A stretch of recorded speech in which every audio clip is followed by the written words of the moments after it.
Remember when rioters were walking the halls of the Capitol on January 6th, threatening the vice president's life as he was being escorted to safety? Now it's been revealed that Trump not only thought he deserved it, but that the rioters weren't doing anything wrong. Let's watch the clip. It wasn't until Mark hung up the phone, handed it back to me, I went back to my desk.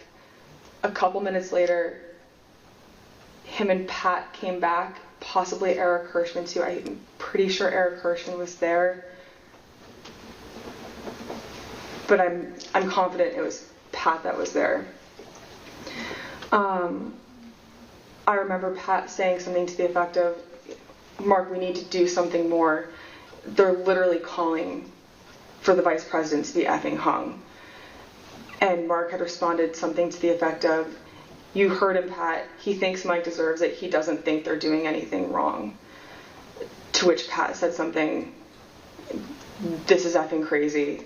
We need to be doing something more. Briefly stepped into Mark's office. And when Mark had said something, said something to the effect of, he doesn't think they're doing anything wrong, knowing what I had heard briefly in the dining room, coupled with Pat discussing the hang Mike Pence chants in the lobby of our office, and then Mark's response there to be the rioters in the Capitol that were chanting for the vice president to be hung. Let me pause here on this point.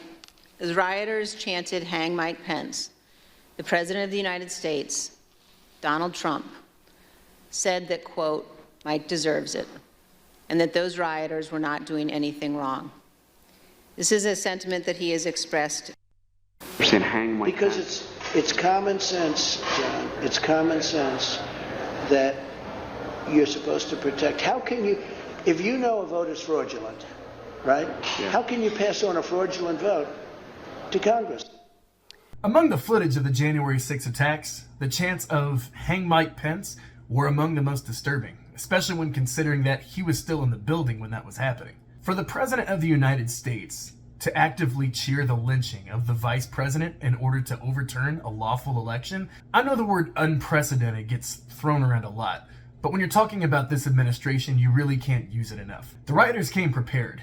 They not only built a gallows outside of the Capitol, but they had almost reached the Senate chambers and would have breached it were it not for the quick actions and thinking of Officer Eugene Goodman. Today's testimony from Cassidy Hutchinson to the January 6th committee really just confirms how close we were to an actual coup taking place on January 6th. And the criminal implications for Trump in all of this are huge. Saul Weisenberg, a former deputy to prosecutor Ken Starr, told Peter Baker, the chief White House correspondent for the New York Times, that this is a, quote, smoking gun for seditious conspiracy charges against Trump and possibly Mark Meadows. It seems like every subsequent hearing the January 6th committee has is just full of evidence for the Department of Justice to use in a potential indictment against the former president. If you want more breaking news and analysis like this, make sure you like and subscribe to the Really American YouTube channel. I'm Carl Gibson with Really American Media.